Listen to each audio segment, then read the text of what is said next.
আজ পর্যন্ত এই সমস্ত তথাকথিত বামপন্থীরা বাঙালি মুসলমানের শত্রু হিসেবে কাজ করে যাচ্ছে। এবং এখনকার বামপন্থীদেরও দেখবেন আপনারা সবগুলি ভারতের বলা, যেগুলো বামপন্থী পলিটিক্সের কথা বলে। সারা জীবন বলি এই দেশের যারা বামপন্থী রামপন্থীরা সারা জীবন আমাদের দাদার দেশের দালালি করে আর এই দেশের ইসলামের বিরোধিতা করে। আর এদের বামপন্থী হওয়া মানে ইসলামের বিরোধিতা করতে হবে, এটাই তাদের ধর্ম, অন্য কোনো ধর্ম না। পৃথিবীর অন্য যত অকাম কুকাম করো তাদের কথা তারা বলবে না, শুধুমাত্র ইসলামের বিরোধিতা করা, ইসলামের বিরোধিতা করাই যেন তাদের নেশা পেশা। এই হচ্ছে আমার দেশের বামপন্থী, এদের মানে কোনো ইনসাফ নাই। আবার এরা দাবিতে করে সুশীল, এদের পাছায় লাঠি ছাড়া অন্য কিছু করার দরকার নাই। আমার দেশে যারা সুশীল আছে এদেরকে যেখানেই পান পিটায় এদের চামড়া তুলে দেন, কারণ এরা সুশীল সেজে আমার দেশটাকে ধ্বংস করে ছাড়ছে। তাই ধরে বলছে, মা তোদের তো কিছু দিতে পারি নাই, আল্লাহর ঘর জিয়ারত করে আইছি, তোদের একটু দোয়া করে দিলাম। কথা বলছে না, কথা বলছে না। জমি কারে দিছে আর দোয়া কারে করছে? আল্লাহ বলছে পাজি বর তোর হাজিগিরি আমি ছোটাচ্ছি। কথা বলছে না, কথা বলছে না। কিয়ামতের ময়দানে ভাই কষ্ট হচ্ছে, এই কিয়ামতের ময়দানে এবার এই হাজি সাহেব বিশাল হজ করে আইসে, 5 ওয়াক্ত নামাজ পড়িছে, মানুষকে গরিব টরিব মানুষকে বিভিন্ন দান করে, তো মাঝে মাঝে 2-5 টাকা করে করে, একটা বিশাল একটা নেকির পাহাড় নিয়ে উনি ফুর্তিতে চলে যাবে। আল্লাহ বলবে কিরে হাজি এত বড় নেকি নিয়ে আইসি, যা তোর বিচার ছিল তখন না জান্নাতে চলে যা। কথা বুঝতে পারছেন? আল্লাহর ওই আদেশ পাই হাজি তো সমানে দৌড় দিবে। হঠাৎ করে এই যে মেয়ে তিনটি দুনিয়ায় কিছু বলতে পারে নাই, আল্লাহকে বলবো আল্লাহ ওই হাজিরে জান্নাত দিচ্ছ মানে ওরা আমরা 3 জন ওর মেয়ে, আগে নিয়ে আসো, হাজিক নিয়ে আসো, হাজিক নিয়ে আসো। আল্লাহ বলবেন যে তোমরা কারা? কয় আমরা ওই হাজির মেয়ে। কয় কি হয়েছে? কয় আল্লাহ দুনিয়ার জীবনে আমার বাপের 5 বিঘে জমি ছিল, সাহেব সব ছেলেদের নামে লেগে দিছে, আমাদের হক মারি দিছে। আল্লাহ গো সেদিন কিছু বলতে পারি নাই, কারণ বাপের সাথে তর্ক করব, ভাইদের সাথে মারামারি করব, পরবর্তীতে বাপ মরে গেলে আর আসতে দেবে না। কথা বলছে না, এই জন্য কিছু বলতে পারে নাই। আল্লাহ কি আমাদের ময়দানে বিচারটা তোমার কাছে দিলাম, তুমি একটু বিচার করে দাও। হাজিকে বলবে হাজি জান্নাত পরে যাই দিকাই। কথা বলছে না। হাজিকে বলবে হাজি দিকাই জান্নাত পরে যা। বলবে তোমার মেয়ের হক মাইছে বলে? কয় আল্লাহ মাইরে দিছি তো, ছেলেদের কিছু ছিল না, মেয়েদের অবস্থা ভালো, এই জন্য। ভাই একটু আওয়াজ আর একটু বাড়ান ভাই। মেয়েদের ভালো জায়গায় বিয়ে হয়ে গেছে এই জন্য মাইরে দিছি। কয় তুই মারছিস? আমি আল্লাহ তো দিলাম, এমনি তো ছেলেকে বেশি করি। কথা কছে না। আবার একটু দিলাম মেয়েদের, ওটাও মারি দিছি। ও হাজি জান্নাতে পরে যাও, আগে মেয়েদের হকটা আদায় করো। হাজি বলবে আল্লাহ কেমনি করবো, আমার তো জমি তো সব দুনিয়া রেখে আসি, আবার মরাশোনার সময় দেয়নি ওই 3.5 হাত মাটি। কথা কয় না। আমার আল্লাহ ডাক দেয় বলবেন হাজি তোমার মেয়েরা আমার কাছে মামলা করেছে, এই মামলা আমি নড়ব। আর আমি আল্লাহ ঘোষণা দিয়েছি লা জুলমাল ইয়াউম, আজকে কোনো জুলুম হবে না, কোনো স্বজন প্রীতি হবে না, দল প্রীতি হবে না। 10টা খুন করেছে, 20টা মেয়েকে ধর্ষণ করেছে, বল্টু অমুক দলের লোক, এবার ধরা খেয়ে গেছে। এবার বল্টুর নেতা ফোন করে এই আমার বল্টু সাইডে দে, সাইডে দে। কথা বলে না। পুলিশ বলে ভাই কেমনে ছাড়াবো, ও তো 10টা মার্ডার করেছে, 20টা মেয়েকে ধর্ষণ করেছে, আমি একদম আপত্তিকর অবস্থায় ধরেছি বল, না দেখার ভান করে চলি আই। কথা করছে না কে? কিয়ামতের ময়দানে হবে নাকি ভাই? কারণ ওই কিয়ামতের ময়দানে বিচার করবে আমার আল্লাহ, আর ওখানে যিনি সাক্ষী হবেন যারা, তারা হচ্ছেন কিরামান কাতিবিন ফেরেশতা, আর যিনি ওকালতির দায়িত্ব পালন করবেন তার নাম মুহাম্মদ রাসূলুল্লাহ। ও ভাই বিচারক পছন্দ হয়েছে? কিয়ামতের ময়দানে বিচারকের নাম কি? আরে জোরে বলেন না। বিচারকের নাম কি? সাক্ষী তাদের নাম কি? কিরামান কাতিবিন। আর যিনি নড়বেন উকিল হিসাবে তার নাম মুহাম্মাদুর। বলেন তো আমার নবীর চরিত্রে কোনো দোষ আছে?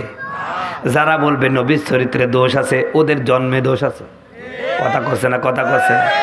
আমার নবী নির্দোষ, আমার নবী নির্দোষ, নিরপরাধ, আমার নবীর কোনো দোষ নাই। যেই কুলাঙ্গারের বাচ্চা বলবে আমার নবীর মধ্যে সামান্য দোষ আছে, ওই কুলাঙ্গার বাচ্চা বেঈমান, আর ওর মার জন্ম তাকে ভালো করে দেয়নি। কথা বলুন ঠিক কিনা? আপনারা বলতে পারেন হুজুর আজগবি কথা বলেন কেন, আমার মা তো ভালো না, আল্লাহ বলছে উতুল্লিম বাদা যালিকা জানিব। ও আল্লাহর নবী, আপনার সাথে যারা বেয়াদবি করে, আপনার চরিত্রে যারা দোষ খুঁজে, ওরা হলো যার সন্তান। কথা বলুন ঠিক কিনা?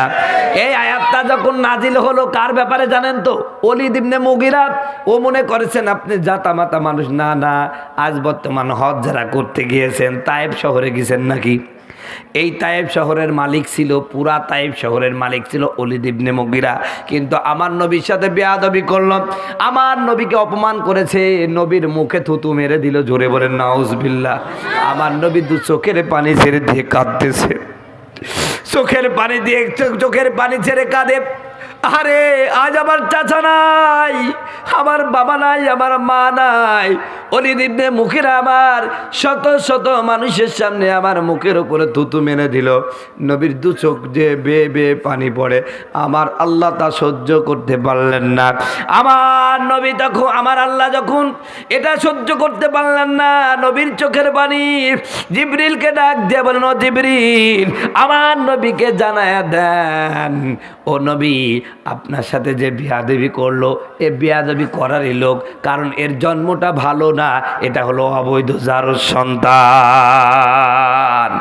আজও বাংলার জমিনে যারা আমার নবীর চরিত্র নিয়ে ছিনিমিনি খারে, এদেশের উলামায়ে কেরামকে অপবাদ দেয় মিথ্যা, এদেশের উলামায়ে কেরামকে যারা ধর্ষক বলে, মৌলবাদী বলে, যারা ধর্ম ব্যবসায়ী বলে, রাজাকার বলে, যারা বিভিন্নভাবে আলেমদের অসম্মান করে, ওদের জন্ম নিয়ে খোঁজ নিয়ে দেখেন ওরাও যার সন্তান। কথা বলছে না কেন? আমরা উর্দু সাহিত্যের মধ্যে পড়েছি, जो शक निकाह के बाद पैदा होते हैं वो उलामा किराम को इज्जत करते हैं, और जो निकाह के पहले पैदा होते हैं वो उलामा को बेइज्जत करते हैं।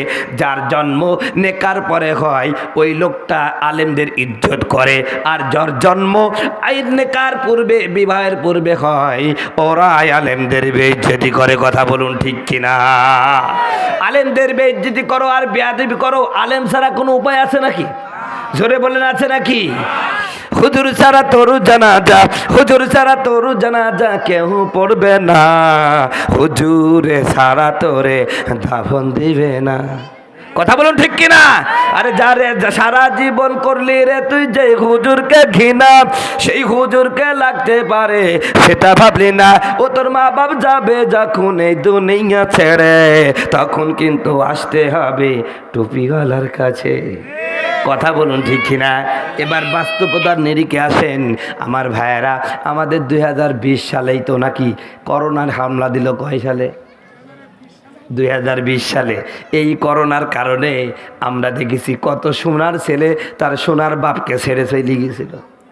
কথা কছে না কথা? বাপের করোনা হয়েছে।